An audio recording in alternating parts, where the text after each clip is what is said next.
Ciao, ni hao, yasu, bonjour, guten tag. My name is Lydia, and I'm your host of the Global Travel Junkie podcast, where we'll discover new luxury destinations and experiences together. So let's get started and meet today's guest. Hi, everyone. It's Lydia with the Global Travel Junkie podcast and YouTube channel. And I'm so excited to introduce y'all to my guest today. I don't know her. I've only met her through her following and her feed and all the travel and adventures that she's been doing over the past several years. But I'm excited to get to know her with you. So let's welcome Sarah. How you doing, Sarah Murdoch? Hi, very good. It's great to be here. Thanks for inviting me. Yes, I'm so glad to have you. I can't wait to dig in. I saw you just got back from Thailand and you're going to Tuscany. So I look forward to talking about all those kind of things too. But before we get started, will you share with the audience a little bit about you and your background and introduce us to how you got started doing this travel business that you're doing? Yeah, sure. So travel has kind of been a part of my life longer than I guess a lot of people. My dad is actually from Ireland. So when I was a kid, about 10 years old, we went on the big European trip. Reminded me very much of National Lampoon's European Vacation, that movie. It really was like that. If you've met my dad, that would make sense, actually. He's a lot like Chevy Chase. So we went and did this crazy big trip when I was 10. And that definitely got me interested in travel, which is honestly why I always talk a lot about travel with children, because I think it's so important to inspire kids when they're young. And then I just had it in my head that I really wanted to go back, because the one place we didn't go when I was a child was to Italy. And so that just was my goal when I started in college. I really wanted to do that. I wanted to be an architect. And so I went to University of Washington and I got a degree in architecture. And while I was there, I studied in Rome. And I really had an inspirational professor. And living in Rome in the 90s was just such a very different experience that you couldn't do again now. It was sort of like living in the past in a way, the lifestyle. So it was really it made a huge impact on me living in Rome in college. And then I went on to be an architect, and I was an architect for some years. And it turned out that architecture I had a great job. I was doing fine, but there was just something that didn't feel right. It felt a little bit off. And I was talking to my mother-in-law one day, and she said, "If you could do anything, what would you do?" And I said, "Oh, I don't know. I think I'd like to go and write guidebooks for Rick Steves." I don't have any background in writing. And at the time, Rick Steves was actually just kind of a Seattle phenomenon, kind of a Northwest thing. And so she said, "Well, why don't you?" So I sent in a resume and they hired me. So I started working in their office at first, and then I was sent out as an apprentice guide, and also they had a little blurb in their newsletter, the employee newsletter: "Is anybody interested in trying out research?" And so I got sent on some writing assignments, and I really enjoyed that. So I ended up writing 3 guidebooks for Rick Steves, and I worked there for more than 20 years as a tour guide and a speaker. And through all of that, I ended up launching my own sort of side project, which was Adventures with Sarah, which is because the thing that everybody got to know me for the most working for Rick was the packing videos, which was very funny because that was not something that I had specialized in. It's just the person who normally did their packing talks called in sick one day, and they were desperate, and they just called everybody that they knew who was in town because it was the summer, everybody was on tour, and I just happened to be home. So I went up to the office. I had just gotten home. I hadn't unpacked my bag. And I did a talk in front of 500 people in an audience with my backpack full of dirty clothes.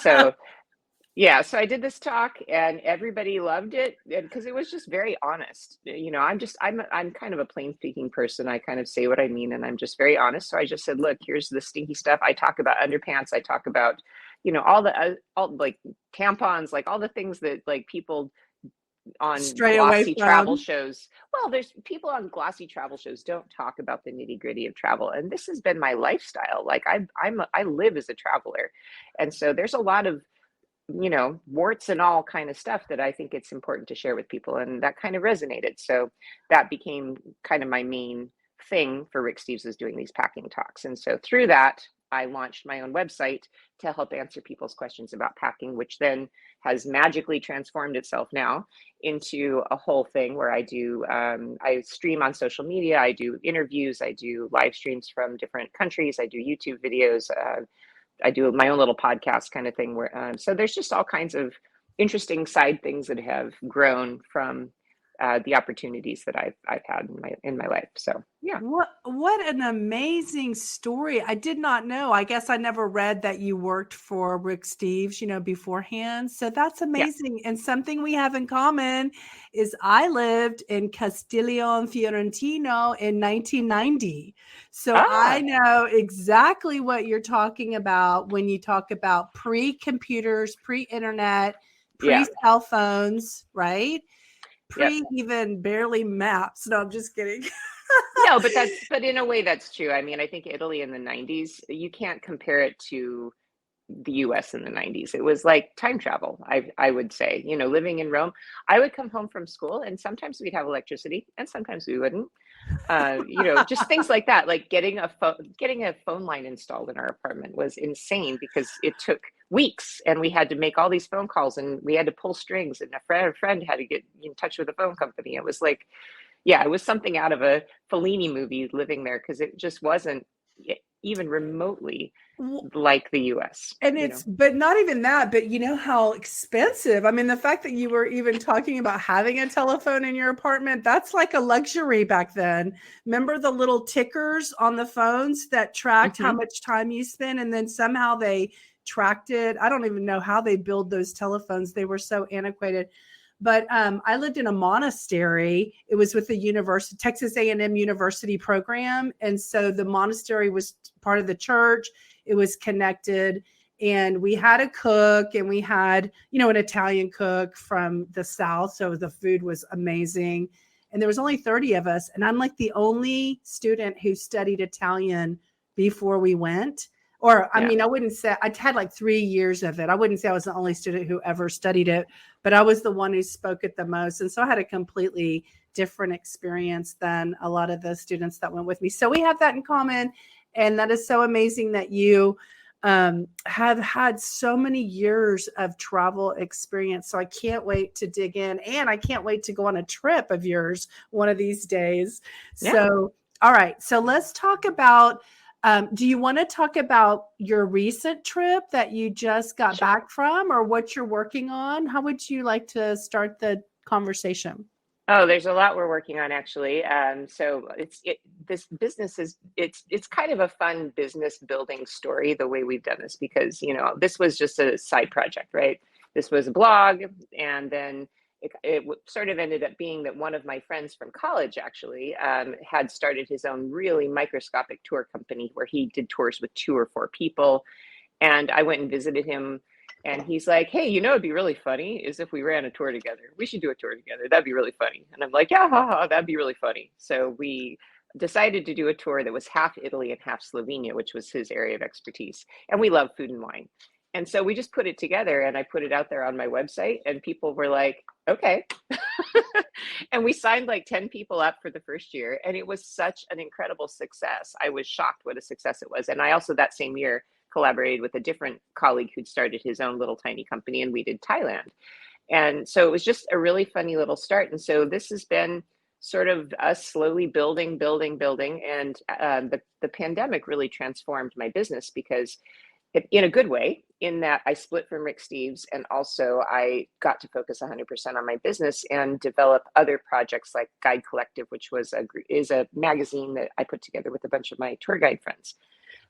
So it's kind of what I'm working on right now is continuing to build because we're trying to make this sort of big leap from just being a funky organization with a bunch of friends working together to actually being a little bit more organized. So I have a friend here who actually started as a tour client and has become a good friend of mine who's helping me organize for next year. So we're trying to plan new things. And what's really exciting about what I do is that, yes, I started in Italy as a tour guide, but what it turns out is that my skills as a travel journalist and a tour guide are applicable anywhere in the world.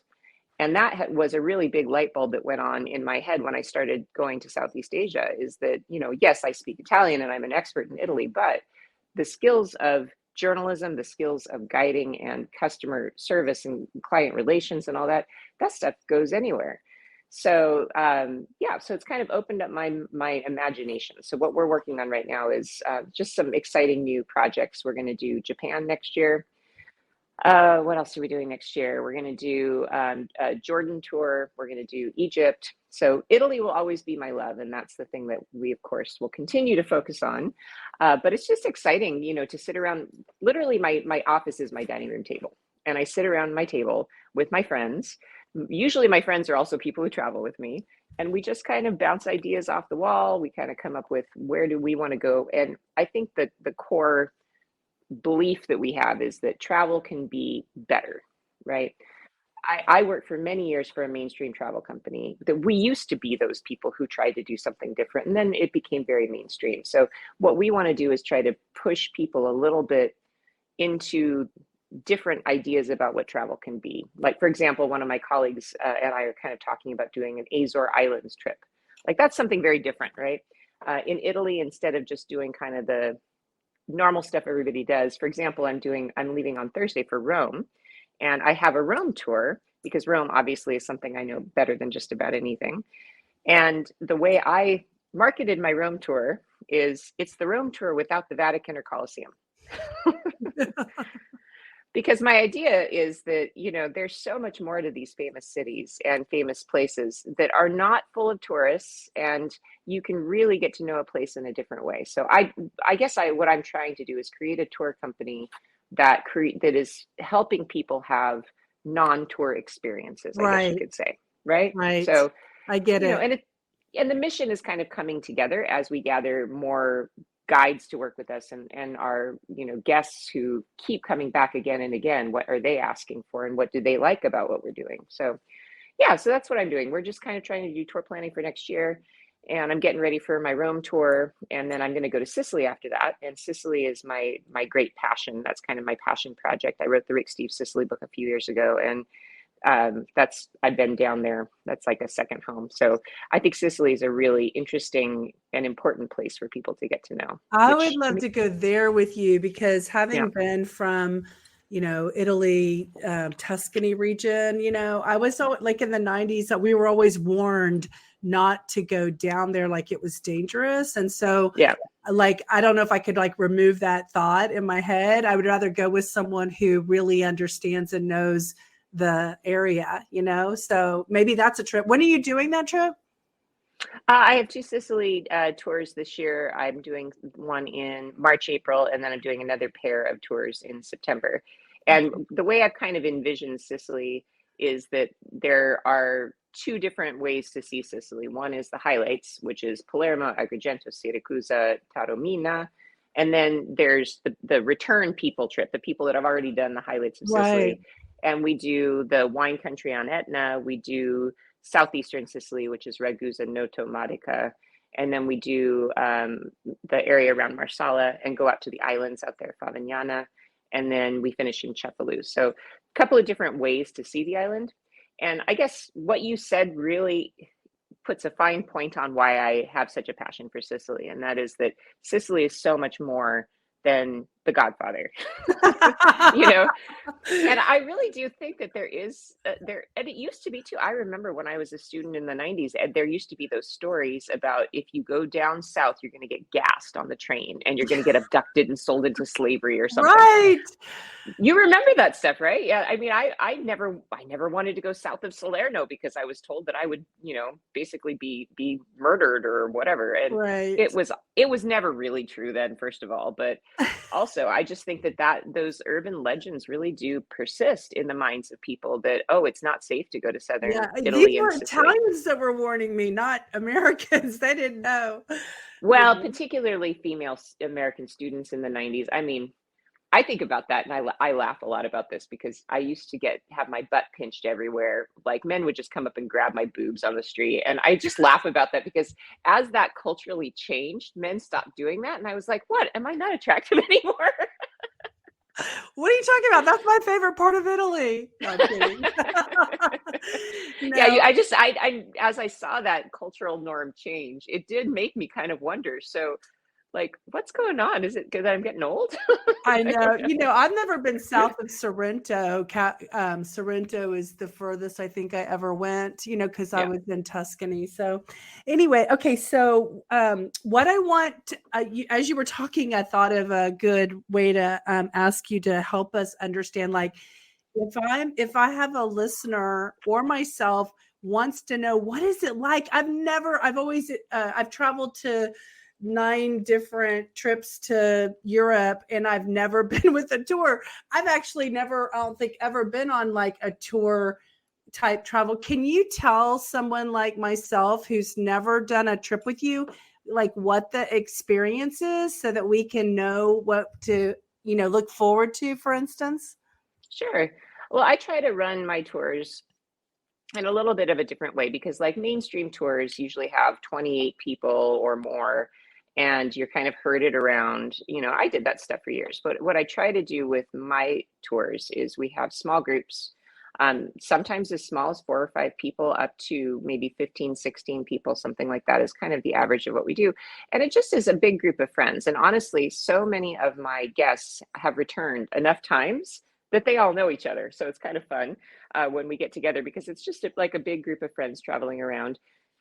And we kind of run the tours so that every day there is structured activity in the morning usually, and then we give people free time in the afternoon. And I try to find a nice balance between group time and free time because free time I think is so important. That's the time when people go out on their own, they do what they want, but also you can have those serendipitous experiences you really can't have so much with a group.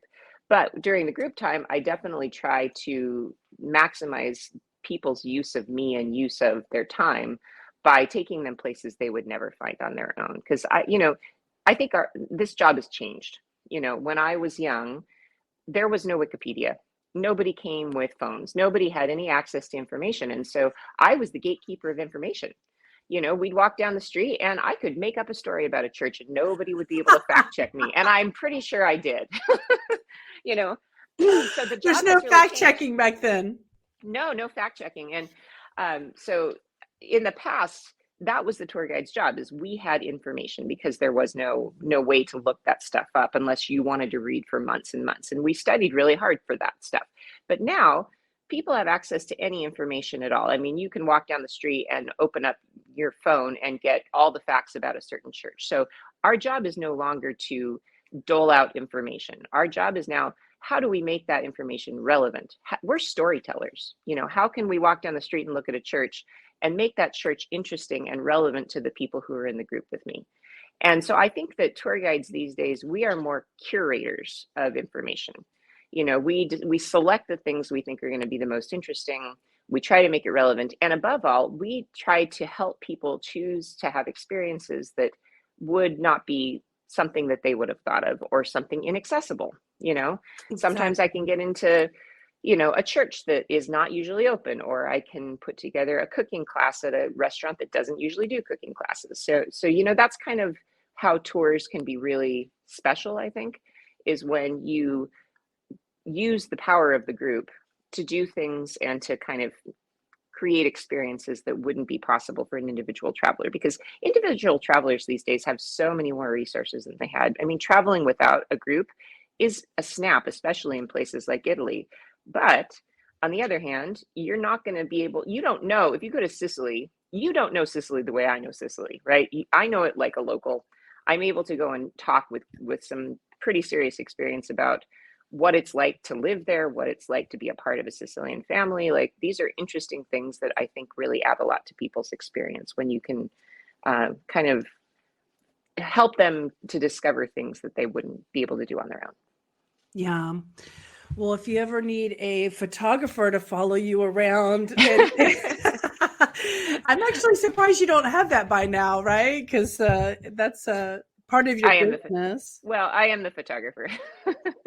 Yeah, I know. So yeah. So all right. So the experience is unique when you work with someone who's more like, I mean, I consider you like a subject matter expert of traveling, especially with your years and years of experience. But not only that, but like working with someone like Rick Steves, who was probably a mentor for a while for you to learn from, and then of course we always expand. Is he still Is he still doing, I don't know where he is. Is he still doing tours?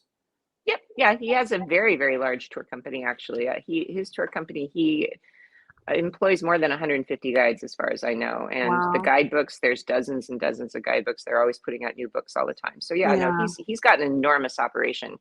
And it was a very interesting thing to start with him when we were just a tiny group of people. I mean, I don't remember how many people, maybe 30 or 40 people worked for him when I started. And it was like a big family. We all knew each other. We kind of all grew up together. So it was kind of it was a cool experience in that way. And Rick is an interesting guy, and I feel very fortunate to have been able to be mentored by him. Maybe it wasn't intentional mentoring, but I kind of sometimes think he created a monster. But Well, lots of people like monsters, so well, and I'm enjoying getting to know you better. So, do you want to tell us a little bit about the trip? Didn't you just come back from Thailand or Asia? I did, Yeah. yeah. I was in Thailand. So Southeast Asia is definitely one of the places I just love the most. My sons are really funny because they were telling me that I should name my company Mediterranean Adventures with Sarah because they consider Southeast Asia to be the Mediterranean of Asia, which I think is true actually. But I love those kind of cultures, warm weather cultures, I guess you could say. I just get along really well because I've spent 30 years in Italy. I really get along with those cultures. And Southeast Asia is just it's magical because it's so different than anything you know. The food is so different, the culture is so different, but the people are so kind and welcoming, and it's beautiful and colorful.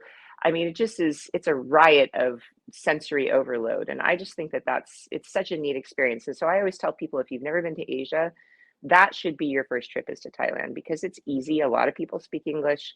The former king there he was very westernized, so signs are in English, for example. So it's very easy to navigate, but it really is. It's just fun. So yeah, I do a 2-week tour there, and the next year I'm really excited about doing a tour that's going to focus on my favorite part of Thailand, which is south. So we'll start in Bangkok and then do islands and village activities like batik painting. We're going to follow elephants in an elephant sanctuary. We're going to do a lot of interesting things that I think are kind of, again, stuff that nobody else is doing.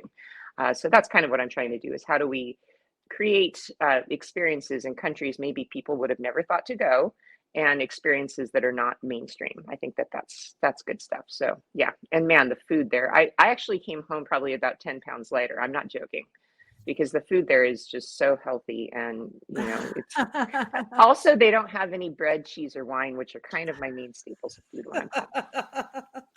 Awesome. Okay, so you've been so many places and experienced so many things, and not counting Italy, because we know that that is at the top. And I have the same opinion about Italy and my love for Italy. Not counting Italy, where is your ultimate favorite places that you've been and like just always are willing to go back? Oh, what kind of a question is that? Well, I love France, but everybody loves France. I would say of the places that I do tours, I really like North Africa and the Middle East. And I Wow. Okay. yeah, and I have a lot of I don't know, I just have a really some kind of sympathy. I'm not sure what it is for Middle Eastern cultures. I think it's also because I just think Middle Eastern women are incredible people. They're incredible humans. And I have a deep interest in trying to figure out how to create maybe a charitable arm of my company. I would love to be involved in helping to educate women in the Arab world. I just think the Arab world is a really interesting place. And I think from the position of being a citizen of this world, it really behooves all of us to spend time in the Middle East and in the Arab world to get to know it, because I think we have this very strange and warped view of what the Arab world is. And when you actually go to Egypt or Jordan or any of these places and you get to know the cultures, it's not what you think it is. And I really think that has broadened my life in a lot of ways. So I have a lot of dedication to those countries, Morocco, um, Egypt, Jordan. I'm thinking about, Tunisia in the future. I'd love to go to Algeria. So I just think, yeah, it's fascinating. North Africa, Middle East. It really is that's a region that will challenge your beliefs and challenge the things you think about how world politics work. I think a trip I took to Israel changed my point of view on so many things. So yeah, so as far as enriching you as a human, that's what I would say is North Africa, Middle East. Okay, so I'm hearing that trend that you talked about of the warm weather climates. So Also, you live in a cold, kind of wet climate, so that's why you go travel to the dry, you know, the dry sunny climates, right? oh yeah, yeah. I mean, living in Seattle right now, there's snow on the ground right now, and there shouldn't be. So I think that's part of the reason I became a tour guide, to be honest, is that the weather here. I'm from LA originally. I grew up in Oh. Ventura, which is a beach town. I never wore closed-toed shoes. I grew up in sandals and shorts, and so living in Seattle is maybe a, let's call it a challenge for a person like me. So that I think that actually is part of the reason I ran away from my That architecture job. you go to so many trips throughout the year because you're just getting away. Oh yeah, yeah. I mean, I think that that is part of it. And when I'm doing my tour planning, that is, I think, in the back of my mind, a motivation for some of the places I choose. Is I like to be in the sun and I like to Do be you warm. ever go to Norway or any of the Scandinavian countries or Russia or where do cold places? So we are going to be doing that in the future eventually. We're going to probably start with Denmark. I'm going to be hopefully working with one of my guides who has worked with me on other projects, but we're going to start moving in that direction. We have done, I think, as far north as England, France, that area. But yeah, it'll happen. It'll happen. It kind of depends on my guiding team, right? So that I think is the most important thing about running my company is that we need to work with people that are incredibly reliable, who do what they say they're going to do, who show up, and who I really trust. So that's kind of, it's not so much the countries as it is finding the right staff to work with. Yeah. So, one of my final questions, and then we'll let everybody know how they can find you, is there a place that you haven't gone, like the Galapagos Islands or something, that is really on your wish list radar? I would say there's two things. One is am really excited about this summer. I'm going to do a Southern Africa safari sort of trip. So it's a tour that's going to start in Victoria Falls and end in Namibia. And I'm doing that as a tour offering. And I'm going to take my kids with me. And I'm really excited about that because I've been wanting to go to Botswana for a long time. And we're going to do a safari there, but also see Victoria Falls, see South Africa. So I'm really excited. That was probably the top of my list. India, which I just did last year, that was previously the top of my list. So I'm ticking them off. So for Wow. professional reasons, I'm going to say that Southern Africa region, which I'm so excited about that tour. That'll be in August this year. And there are spots available actually still. Okay. And then, but on a personal level, Yeah. personally, I want to go to Tahiti.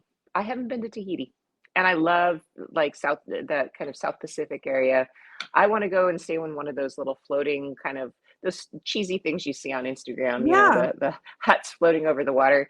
That's what I want to do. I want to go to Tahiti. So we'll get there eventually. Yes, my first episode is with a guy named Attilio. He's an Italian, and he talked about his trip to Tahiti, and he was telling everyone in his episode, like, just do one night or two nights in Tahiti because you want to get over on the water to the smaller islands, instead of the bigger city. And so anyway, you might want to listen to what he had to say about Tahiti because he was episode number 1. So, all right. So I want everyone in wrapping up. First of all, I've thoroughly enjoyed, learning from you and learning with you. And I want others who are interested in connecting with you to understand what are all the different ways that people can connect with you or find out about your tours. Sure. Yeah. So my website is adventureswithsarah.net. And Sarah has an H. And the most common way that people find me is on Facebook. And in fact, that's where I kind of have most of my activities. So I live stream there. I do interviews. I do all the content that I produce. You'll find on Facebook. So it's just Adventures with Sarah on Facebook. You can also find a lot of our entire archive of interviews and I was doing cooking lessons during the pandemic if you want to learn how to cook like a real Italian. So I did a bunch of different stuff. We have a wonderful archive, plus all of my packing videos over on YouTube. Same thing, Adventures with Sarah. And then if you want to just hear me ramble, I ramble on Twitter. I just sort of chat about whatever's on my mind. I kind of don't like Instagram so much, but we're working on trying to change my mind about that. I was a late adopter. I mean, I used to do social media for other businesses and I was a late adopter to Instagram. But once some younger Instagrammer influencers told me and taught me about Instagram, now I love it and I prefer it actually, to be honest with you. Yeah, I had So, an Instagram account that had a ton of followers, and then I changed my phone number, and they anyway. It's a long story. oh, okay. Yeah, that's a Instagram frustrates pain. me. Yeah, It's a but Facebook pain. Yeah, you don't actually want to is. have to deal with all that kind of control that you can't keep your stuff. I do Um, find Facebook is really a great place though to because there's also been groups that people have started oh spinning yeah. off from that creating more of a community, and that's what I think is really nice is that the Adventures with Sarah thing is not so much about me anymore. It's a community of people and they chat amongst themselves, and that's kind of the thing that I don't think you can do on Instagram. You can really only do on Facebook, which is fascinating. All of these people have gotten to know each other. Also, I have a Patreon, and we get together and have meetings for my Patreon supporters, like every couple of months. And that's And that, for another, people who don't know what that is, that's a subscription to be a yeah, subscription with you, right? yeah. Um, So people pledge 5, 10, $25 a month, whatever they want, and they get extra content. Like there's a whole cookbook that I created from all of my cooking lessons. I'll be doing city guides for them, but also it's just I think people especially love the community and getting together. And I do slideshows, or we just get together and have happy hours. So it's kind of it's been neat how we've turned kind of a blog slash business into something that is more of a community. Yeah, yeah. And I want to tell you that when I created the Global Travel Podcast um, junkie concept, I created a group too. And there's hardly anyone in it because this is new. I mean, I'm on episode 4. But if you want, I just want to invite you, if you want to go be a member of that group, you're welcome to post all the marketing content about what you're doing and where you're going and what you're groups you're selling or um, Cool. anything like that. So just as Great. another way to spread your message to for people to find your group and your page and your opportunity that they might not know of you before. So anyway, do you have any final tips or words or suggestions or anything that you want to leave the audience with from wrapping up the episode? I think that if I had, there are two kind of things that boil down everything that I do. Number one is pack light, because nobody ever said I wish I'd have brought more, ever.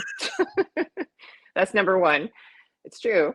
And number two, I would say you can do hard things. We can do hard things, and we do them together, and I think that so many times people think about India or Africa or all of these places that seem hard. That seems hard, but we can do those things. And I think that's one of the great gifts of group travel and creating the community we have, is that we can do the things that always seemed impossible. So doing impossible things, doing hard things, we can do those things, but maybe we do them together. Yeah.